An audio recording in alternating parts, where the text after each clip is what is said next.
Bring Color to Life is basically a celebration of color. Color being a metaphor for the inks and the great quality prints that canon.mp4 produces. Canon's briefing to Dentsu London was the request to reinvigorate the canon.mp4 brand in a time where most photography and image sharing takes place digitally. Visually, this film is sound sculptures created from paint using sound frequencies to organically design these formations, these sculptures. Because we're shooting in macro at such high speed, these sculptures become something else, something you've never really seen before. The amount of depth of field that we have is less than 1 millimetre of actual sharpness.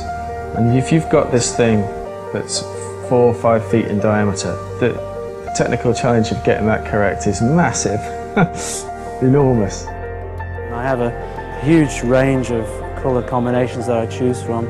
You know, every time you multiply up on the colours, you magnify the number of colours exponentially almost. So that's why you can then end up with generating figures that have hundreds of shades of every colour you can imagine.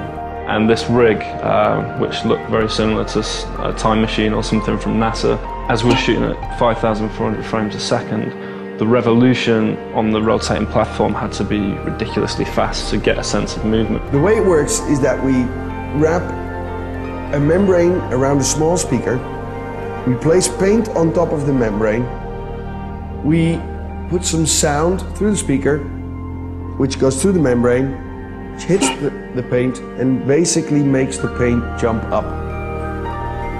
I like the abstract nature of it. You don't really have a particular scale, but it doesn't seem to be part of our real world. And then within a certain moment, we capture it and we got some beautiful imagery.